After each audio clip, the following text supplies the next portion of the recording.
নমস্কাৰ বন্ধু বান্ধৱীসকল, মই ৱাছিম আৰু আপোনালোক সকলোকে মোৰ নতুন ইউটিউব চেনেল SQ ভেক্সালৈ আন্তৰিক স্বাগতম জনাইছো।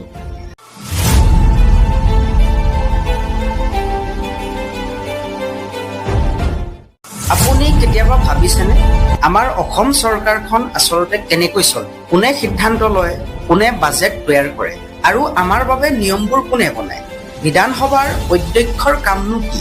মুখ্যমন্ত্ৰীৰ দায়িত্ব কি আৰু কোনজন মন্ত্ৰীৰ হাতত কোনটো বিভাগ আছে?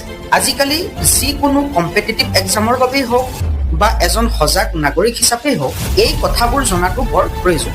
আজি আমি অতি সহজ ভাষাত জানিম অসমৰ বৰ্তমানৰ বিধানসভা আৰু শক্তিশালী মন্ত্ৰীসভাৰ বিষয়ে।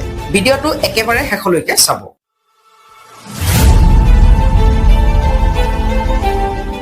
অসম বিধানসভাৰ অধ্যক্ষ।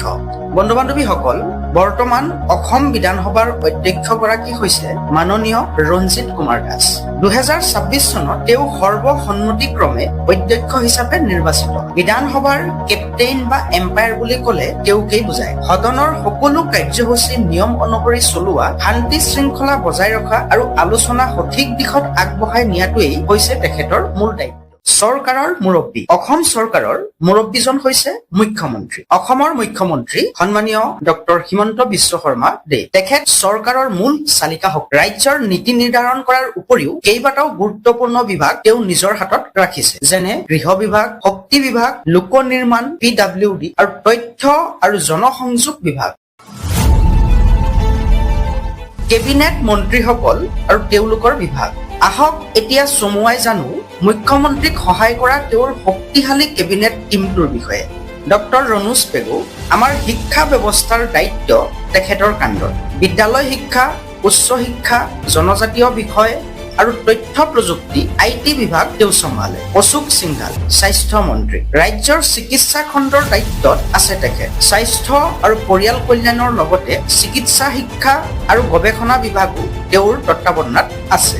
জয়ন্ত মল্ল বৰুৱা। বিত্ত মন্ত্ৰী। ৰাজ্যৰ অৰ্থনীতি বা পইচা পাতিৰ হিচাপ তেখেতে কৰে। বিত্ত বিভাগৰ উপৰিও তেওঁ পৰিৱেশ, বন আৰু খনিজ বিভাগৰ দায়িত্বত আছে। পীযুষ হাজৰিকা। কৃষি মন্ত্ৰী। আমাৰ খেতিয়ক ৰাইজ আৰু কৃষি খণ্ডৰ বাবে তেখেতে কাম কৰে। কৃষি, জলসিঞ্চন আৰু সংসদীয় পৰিক্ৰমা বিভাগৰ মন্ত্ৰী হৈছে পীযুষ হাজৰিকা। কেশৱ মহন্ত। ৰাজহ মন্ত্ৰী। ভূমি আৰু দুৰ্যোগ ব্যৱস্থাপনাৰ দৰে গুৰুত্বপূৰ্ণ বিভাগ চম্ভালে।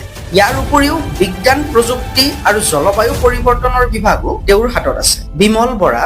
উদ্যোগ আৰু বাণিজ্য মন্ত্ৰী। ৰাজ্যত ব্যৱসায় বাণিজ্য আৰু সংস্থাপন বৃদ্ধিৰ দায়িত্ব তেখেতৰ। উদ্যোগ, বাণিজ্য, সাংস্কৃতিক পৰিক্ৰমা আৰু এক্ট ইষ্ট পলিচি এফায়াৰ্ছ বিভাগ তেওঁ পৰিচালনা কৰে। কৌশিক ৰায়।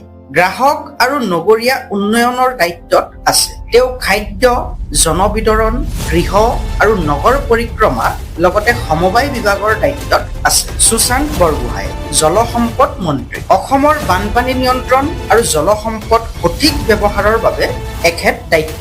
জলসম্পদ আৰু ন্যায় বিভাগৰ দায়িত্বত আছে তেখেত। বন্ধু বান্ধৱীসকল, এয়া আছিল অসম বিধানসভাৰ অধ্যক্ষ আৰু মূল মন্ত্ৰীসভাৰ এক সহজ আৰু চমু আভাস। ভিডিঅ'টো কেনে লাগিল কমেণ্ট কৰি নিশ্চয় জনাব। আৰু এনেধৰণৰ ইনফৰ্মেটিভ ভিডিঅ'বোৰ পাই থাকিবলৈ এতিয়াই আমাৰ চেনেল SQ ভেক্সা ছাবস্ক্ৰাইব কৰক আৰু কাষতে থকা নটিফিকেশ্যন বেলটো অন কৰি ৰাখক, যাতে ভিডিঅ'বোৰ সৰ্বপ্ৰথমে আপুনি পাব পাৰে। ধন্যবাদ। জয় অসম।